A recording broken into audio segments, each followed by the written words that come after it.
बिस्मिल्लाहिर्रहमानिर्रहीम। अस्सलाम वालेकुम नाज़रीन, मैं हूं फयाज़ महमूद और आप देख रहे हैं फयाज़ महमूद यूट्यूब चैनल। नाज़रीन, बात करेंगे ज़हरा काज़मी केस की और उस केस में बड़ी पेशरफ सामने आई है और आप ये कह लीजिए कि ट्रायल रोकने की एक कोशिश की गई, ट्रायल रुकवाने की कोशिश की गई जो फौरी तौर पर कामयाब नहीं हुई, बल्कि अदालत ने इस्तदा मुस्तरद कर दी और अब अदालत ने इस केस की नई तारीख मुकर्रर कर दी है। बड़ी इंपॉर्टेंट डेवलपमेंट है, बहुत ही अहम अपडेट है। वो कैसे अपडेट अहम है वो मैं आपके साथ इसी वीलॉग में शेयर कर लेता हूं। सबको मालूम है आपको कि इस केस में कुछ चीज़ें चल रही हैं। जैसे आपको मालूम है कि इसमें एक तो ये मामला चल रहा है जिसमें कहा गया था कि जज इलियास मेमन साहब जनाब इनको ट्रायल करने से रोक दिया जाए क्योंकि ये बाइस्ड हो गए हैं और इनके ऊपर इल्ज़ामात की एक भरमार लगा दी गई थी अक्यूज साइड पे। उसके बाद वहाँ पर ट्रायल रुका रहा। ट्रायल रुकने के बाद जब तक फैसला नहीं आ गया, दूसरी अदालत ने फैसला नहीं सुना दिया, तब तक ये ट्रायल रुका रहा। तो जब अदालत ने ये फैसला सुनाया जिसमें कहा कि जनाब जो मुल्ज़िमान ने इलियास मेमन साहब के ऊपर जो इल्ज़ामात आयद किए हैं वो ठोस शवाहिद के बगैर ही इल्ज़ामात लगा दिए गए हैं। आसान अल्फाज में मुल्ज़िमान अपने इल्ज़ामात को साबित करने में नाकाम रहे, जिसके बाद अदालत ने यह फैसला दिया और यूं ये केस रुक गया। और उसके बाद वो जो केस रुका हुआ था इलियास मेमन साहब की अदालत में वापस चला गया और ट्रायल का बाज़ाब्ता तौर पे आगाज़ शुरू हो गया। आगाज़ से पहले आपको मालूम है चार्ज फ्रेम होना था और चार्ज फ्रेम से पहले अदालत ने नोटिस जारी कर दिए कि भाई 27 तारीख को चार्ज फ्रेम हो जाएगा, लेकिन उससे कबल दो मुल्ज़िमान ने एक्विटल की दरखास्तें दायर कर दी, जिसके बाद ये मामला अभी 27 तारीख को पेंडिंग है। 27 तारीख को समात होनी थी कि एक नई पेशरफ सामने आई और ज़हीर की जानिब से एक दरखास्त सिंध हाई कोर्ट में दायर कर दी गई। फैक्चुअली ये बात दुरुस्त है और जिसमें यह कहा गया कि जनाब इलियास मेमन साहब बाइस्ड हो चुके हैं। वो बाइस्ड होने की वजह क्या बताई? वो ये बताया कि आपको याद होगा कि 8 दिसंबर को मेहदी अली काज़मी ने एक बच्ची की हवालगी के लिए एक दरखास्त दायर की थी, या जो भी वो उस टाइम दरखास्त थी, और उस दरखास्त पे समात चल रही थी कि जो GM फारूकी साहब के एक एसोसिएट वो जब कोर्ट में पहुंचे तो उनको बैठने नहीं दिया गया और उसके बाद कोई वो डॉक्यूमेंट मांगे थे अटेस्टेड, वो भी नहीं दिए। तो ये चीज़ें वो साबित करती हैं कि जिस उनका जज साहब की बाइसनेस को साबित कर रहा है। इसी को इल्ज़ाम बना के एक दरखास्त दायर की गई जो मुस्तरद होगी। अब अदालत में ये मामला ज़ेरे समात था, ट्रायल चलना था और केस ख़त्म होना था, लेकिन सिंध हाई कोर्ट से रजू कर लिया गया। आज सिंध हाई कोर्ट में इस केस की बड़ी अहम समात हुई है। सबसे पहले तो फारूकी साहब के एसोसिएट ही पेश हुए, मोहम्मद फारूक एडवोकेट साहब अदालत में पेश हुए। उन्होंने यहाँ से ही आगाज़ लिया अपनी दरख्वास्त का कि जनाब इलियास मेमन साहब तो वैसे ही बाइस्ड हो चुके हैं, वो यानी कि वो उन्हें जानबदार नहीं होना चाहिए था, वो गैर जानबदार रहते, लेकिन बज़ाहिर वो लग रहा है कि वो जानबदार हो चुके हैं।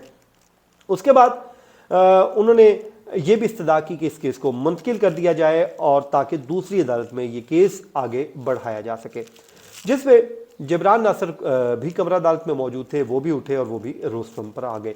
उन्होंने आके अदालत को बताया कि जनाब आपकी हम इस केस में मुआवनत करना चाहते हैं, तो आप यूँ कीजिए कि इसमें कुछ शॉर्ट सी डेट दे दें ताकि हम अदालत की इस केस में मुआवनत कर सकें। जिस पे अदालत ने कहा कि क्योंकि अभी तक हमने आपको नोटिस जारी ही नहीं किए, तो जब आपको नोटिस जारी करेंगे तब हम आपको सुन भी लेंगे। तो यूं जो है जबरान नासिर साहब ज़ाहिर है वहाँ पर मौजूद हुए और उसके बाद अदालत ने ज़हीर की दरख्वास्त पे मेहदी अली काज़मी समेत तमाम जो फ्रीकैन हैं उनको नोटिस जारी कर दिया। प्रोसिक्यूशन को भी नोटिस जारी कर दिया और तमाम फ्रीकैन इसमें अब नोटिस जारी 20 मार्च की तारीख मुकर्रर कर ली है कि 20 मार्च को इस केस की समात होगी और 20 मार्च को ही इस अदालत में आर्गूमेंट्स होंगे। उसके बाद जब ये मामला हो चुका तो फिर ज़हीर के वकला की जानिब से एक और कोशिश की गई।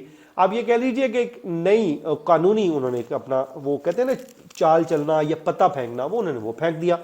उन्होंने कहा कि जी जब तक इस केस का फैसला नहीं कर देती सिंध हाई कोर्ट, तो जनाब आप यूं कीजिए कि स्टे ऑर्डर दे दें और ताकि ट्रायल कोर्ट में जो कार्रवाई जारी है उसको रोक दिया जाए। अब ये बड़ी अहम बात थी, अगर ये कामयाबी मिल जाती तो ये तो फिर मामला लटक गया था। 20 मार्च तक मुल्ज़िमान को उधर तो कोई कार्रवाई चलनी ही नहीं थी, लेकिन अदालत ने यह कहा कि नहीं, अभी हम इसके ऊपर सिर्फ नोटिस कर देते हैं, आइंदा समात पे सबको सुनने के बाद हम फैसला करेंगे कि आया कि कार्रवाई रोकनी है या नहीं। लेकिन आपको याद होगा पहले जब इलियास मेमन साहब के खिलाफ ये दरखास्त आई थी तो इलियास मेमन साहब ने आज खुद ही इस केस की कार्रवाई को आगे बढ़ाने से रोक दिया था। उन्होंने कहा था कि जब तक इस दरखास्त का फैसला नहीं हो जाता, इस बात का तय नहीं हो जाता कि कौन सी अदालत केस सुनेगी, तब तक इस केस का ट्रायल रुका रहेगा। लेकिन जब ही फैसला आया और इलियास मेमन साहब ने दोबारा इस केस को सुनना शुरू किया, तो उसके बाद उन्होंने इस ट्रायल को आगे बढ़ाना शुरू कर दिया। लेकिन अब बज़ाहिर ये नहीं लगता कि अब क्योंकि ये दरखास्त आई है, उस पर नोटिस भी हो गए हैं, लेकिन बज़ाहिर ये लगता है कि इस दफ़ा वो नहीं रोकेंगे, ट्रायल जारी रखेंगे, क्योंकि सिंध हाई कोर्ट ने जब रोका ही नहीं तो आप ये कह लीजिए कि एक बड़ी नाकामी का सामना करना पड़ा है। ये जो चाल चली गई थी वो नाकाम हुई है, क्योंकि फौरी स्टे मिल जाता फिर तो मामला ठप हो गया था, फिर तो केस रुक गया था, मेहदी अली काज़मी साहब फिरते रह जाते, 20 मार्च तक वो दरखास्त चलती, उसके बाद जब तक ये केस का फैसला नहीं आना था तब तक ये मामला ऐसे का ऐसे लटका रहता। तो खैर अब ये आप कह लीजिए कि कार्रवाई आगे बढ़ेगी। 27 तारीख को अब देखना है कि इलियास मेमन साहब इस के ऊपर क्या रिएक्ट करते हैं और कैसे केस को लेकर चलते हैं। लेकिन मेरे ख्याल में ज़ाहिर है ये मुल्ज़िमान का हक है, लीगल उनका एक बिल्कुल राइट है कि वो जो मर्जी दरख्वास्त दायर करें, जिस भी लीगल फोरम को वो इस्तेमाल करना चाहें वो कर सकते हैं। लेकिन मुझे ये लगता है कि अब देखें, बच्ची जो है वो उनके साथ नहीं है, वो अपने पेरेंट्स के साथ है। पेरेंट्स के पास जो रिपोर्ट आई मेडिकल, वो कल कोर्ट में जमा हुई, जो रिपोर्ट थी उनकी चाइल्ड प्रोटेक्शन यूनिट की, वो तो बड़ी पेरेंट्स को फेवर कर रही है कि बच्ची तो बड़ी खुश है जी, बड़ी ज़बरदस्त ज़िंदगी गुजार रही है, एक रूटीन लाइफ है। तो ये तो चीज़ें सारी की सारी फेवर कर रही हैं बच्ची के साथ और फैमिली मेहदी अली काज़मी के साथ। और ये जैसे जैसे वक्त गुजरेगा वो मज़ीद बेहतर होती जाएंगी। अब जब बेहतर होंगी तो ज़ाहिर है इसका अल्टीमेटली नुकसान ज़हीर और उनके जो दीगर साथी हैं उनको उठाना पड़ सकता है। तो बेहतर मेरे ख्याल में जो मेरी जो एक राय बनती थी वो यही बनती थी कि उनको चाहिए कि इस ट्रायल को आगे चलाएं और चलाने के बाद इस केस को निपटाएं और ताकि मामला ख़त्म हो जाए। लेकिन ज़ाहिर है वो बेहतर समझते हैं, उनकी जो कानूनी टीम है बड़ी स्ट्रॉन्ग टीम है, वो ये समझती है कि हमें टाइम गेन करना चाहिए, अपनी जो लीगल जो भी हमने राइट्स इस्तेमाल करने हैं, लीगल फोरम जितने भी यूज़ करने हैं, जितनी भी एप्लीकेशन देनी है वो हमें सब की सब इस्तेमाल करनी चाहिए, वो कार्ड्स हमें प्ले करने चाहिए ताकि हम इस केस को अपने हक में कर सकें। अब देखते हैं कि ये मामला आखिरकार किधर जाता है। बहरहाल आज की उनकी जो ट्रायल रोकने की इस्तदा थी, फौरी तौर पर रोकने की इस्तदा, वो मुस्तरद हुई।